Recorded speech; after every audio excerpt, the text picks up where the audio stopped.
In the first shots we see Glenn's, whose real name June never learned, being led under escort to a cell. Meanwhile June walks down the street with new Glenn's. June recalls going for a run with Moira one day. When they entered the cafe, they were surprised to find that there was no money on their cards, and instead of a bartender there's some guy who started openly insulting the girls on the basis of gender. Later at work, while trying to contact the bank, June saw men with guns enter the office. Their boss Roger made an announcement, saying that the new law required him to fire all the women. It's not his decision, but he has no choice. There is clearly something going on here, people with guns everywhere, but they are not members of the US Army. In the present tense, Martha Rita suddenly began to show unusual concern for June. The fact is that she did not ask for feminine hygiene products this month, so Martha and Mrs. Waterford decided that she was pregnant. As Rita went to pack a gift pie, Mrs. Waterford suggested that Fred's join her in visiting Commander Warren's house today. The wives of the commanders were delighted with baby Angela and dreamed of having children of their own. Fred's was entrusted to hold Angela in her arms. The landlady began to resent the fact that the maid, Angela's biological mother, had recently bitten her after feeding her baby. Taking advantage of the moment, June went upstairs to see Janine. She advised her not to lash out at her mistress again, lest she get herself into trouble.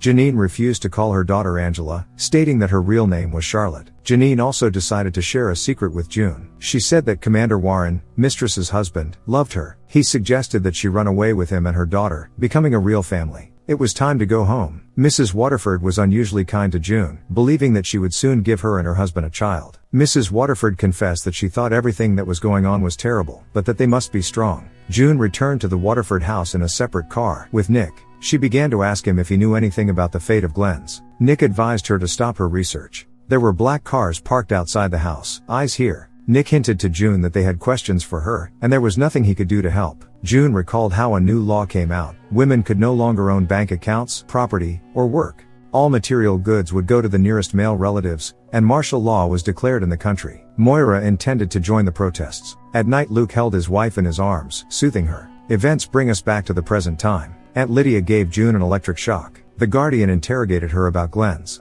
June thought it had something to do with the resistance, but then realized it was about Glenn's non-traditional orientation. Suspicions arose that the gender traitor was in a romantic relationship with a certain Martha. June refused to testify against Glenn's, claiming that she was her friend. For this statement June paid a heavy price. Mrs. Waterford returned and rushed to the maid lying on the floor, shouting that she was pregnant. Aunt Lydia was horrified, and mistress chased the man with the gun from the house. Meanwhile Glenn's was on trial. Her lover was found guilty, as was she herself, but because of her ability to have children she was sentenced to redemption. They were both loaded into a car. Despite the shackles, they held hands. When Martha was taken out of the car, she was led to the scaffold, where the sentence was carried out right in front of the maid. In the evening Nick stopped by to see how June was doing. June was covered in bruises and abrasions. Nick brought her some ice, and he was genuinely sorry about what had happened. He took June's hands and barely restrained himself from kissing her. In the next shot, we see June holding her underwear with red marks. She's menstruating. 8 years ago people came out to protest against the new regime, and June and Moira were also active participants. When the situation got out of hand, people were fired upon. June and Moira barely escaped with their feet, hiding in a cafe. At one point there was an explosion, shattering the glass. Freds came to see Mrs. Waterford, who was already planning where in the house to set up the nursery. Mrs. Waterford said she almost lost faith, for she and her husband had been trying for so long. And then a miracle came upon them. June confessed that she was not pregnant. Madame seized the maid by the arm in a rage and threw her into the room, shouting that her life would now be even more unbearable than before. June cried helplessly.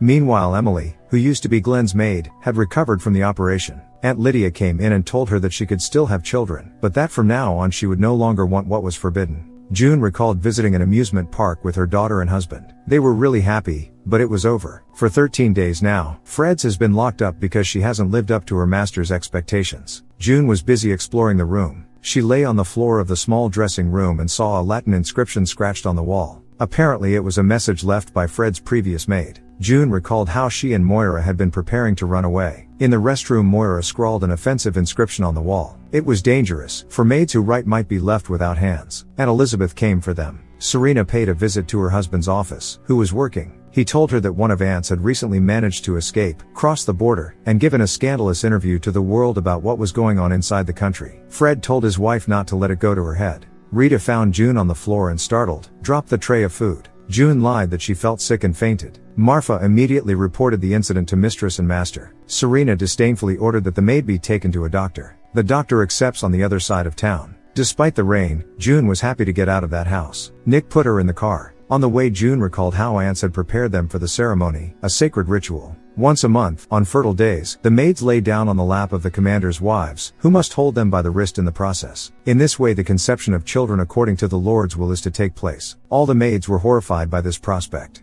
June was waiting for an appointment, and soon she was invited in. During the examination, the gynecologist said that if she wanted, she could talk to him, because this was one of the few places where it could be done with impunity. June's health was fine, but it didn't matter, because according to the doctor, Waterford, like all commanders, is sterile. Sterile is a forbidden word, since only women can be officially sterile. The doctor offered his help, for if she did not become pregnant, she, not the Commodore, would be blamed. But June refused, considering such a venture dangerous. On the way back, June couldn't contain her emotions and was hysterically pounding the interior of the car with her hands. And this in spite of Nick's presence. At home, Mrs. Waterford reminded her that the ceremony was today. June asked that she no longer be locked up, promising that she would not disappoint them again. However, Mistress ordered her to go to her room. June habitually lay down on the floor, and once again her memories returned to the past. With everything planned out, she and Moira attacked Aunt Elizabeth, took her to the basement and, after forcing her to give up her clothes, secured her at the pole. Moira disguised herself as Annie and led June off the property without arousing suspicion. In the present, everyone was preparing for the ceremony. Contrary to the rules, the Commodore came before his wife and suggested that June have a Scrabble rematch today. During the ceremony, Fred didn't make it, and angry, he retreated to the next room. His wife came to him and offered her help. When Serena got down to it, however, Fred asked her to stop and left. June was very much afraid that she would be blamed for this failure. She recalled how she and Moira had intended to run away and find shelter. But they did not recognize the city. Everything around them had changed. There were not even any road signs. Something horrific was going on in the streets. Books and art objects were being burned.